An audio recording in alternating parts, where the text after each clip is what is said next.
Africa का digital dollar stable coin कैसे मुद्रास्फीति के खिलाफ जंग जीत रहे हैं। नैरोबी और लागोस के हलचल भरे आर्थिक केंद्रों में एक खामोश क्रांति चल रही है।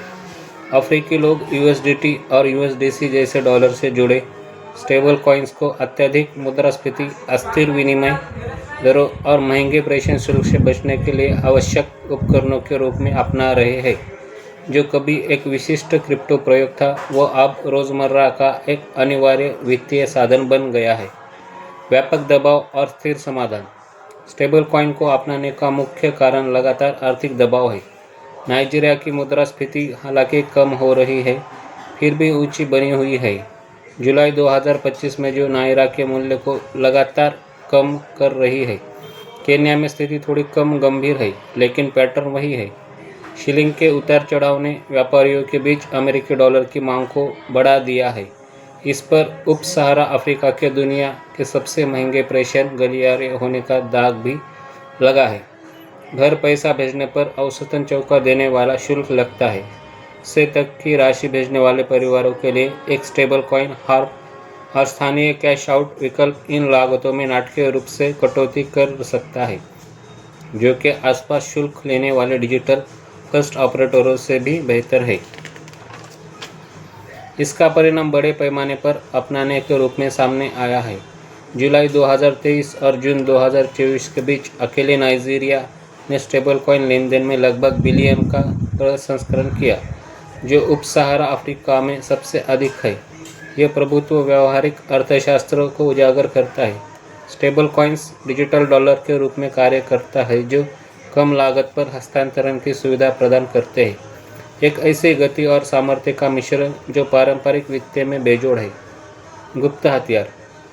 मोबाइल मनी का एकीकरण इस बड़े पैमाने पर अपनाने की कुंजी मौजूदा वित्तीय बुनियादी ढांचे, खासकर मोबाइल मनी के साथ सहज एकीकरण में निहित है।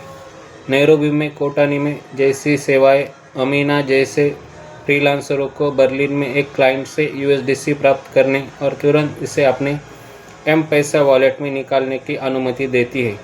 पूरे महाद्वीप में दुकान मालिक चिनेडू नायरा की अस्थिरता से अपने मुनाफे को बचाने के लिए अपनी कार्यशील पूंजी यूएसडीटी में रखते हैं, जो आयातकों के लिए आम चलन है।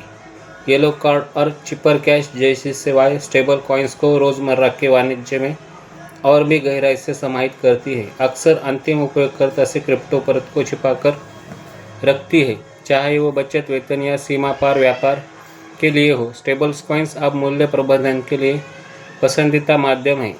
चैनालिसिस के डेटा इसकी पुष्टि करते हैं, जो दर्शाता है कि स्टेबल कॉइन्स इस क्षेत्र के कुल क्रिप्टो वॉल्यूम का हिस्सा है। जोखिम और विनिमय का प्रबंधन। उपयोगिता प्रदान करने के बावजूद यह पारिस्थितिकी तंत्र जोखिम से मुक्त नहीं है, जो मुख्य रूप से नियामक अनिश्चितता, घोटालों और भंडार की स्थिरता पर केंद्रित है। नाइजीरिया और केन्या दोनों में अधिकार तेजी से ढांचे विकसित कर रहे हैं, जो सावधानीपूर्वक अनुमति और सख्त पुलिसिंग के बीच झूल रहे हैं। जैसे जैसे नियम विकसित होते हैं, भविष्य में स्पष्ट स्पष्टीकरण और अधिक पृष्ठभूमि में क्रिप्टो सेवाओं की संरचना है, जो प्रणालीगत जोखिम को कम करते हुए उपयोगिता सुनिश्चित करेगा। ऐसी ही जानकारी के लिए हमारे चैनल के साथ बने रहे। धन्यवाद।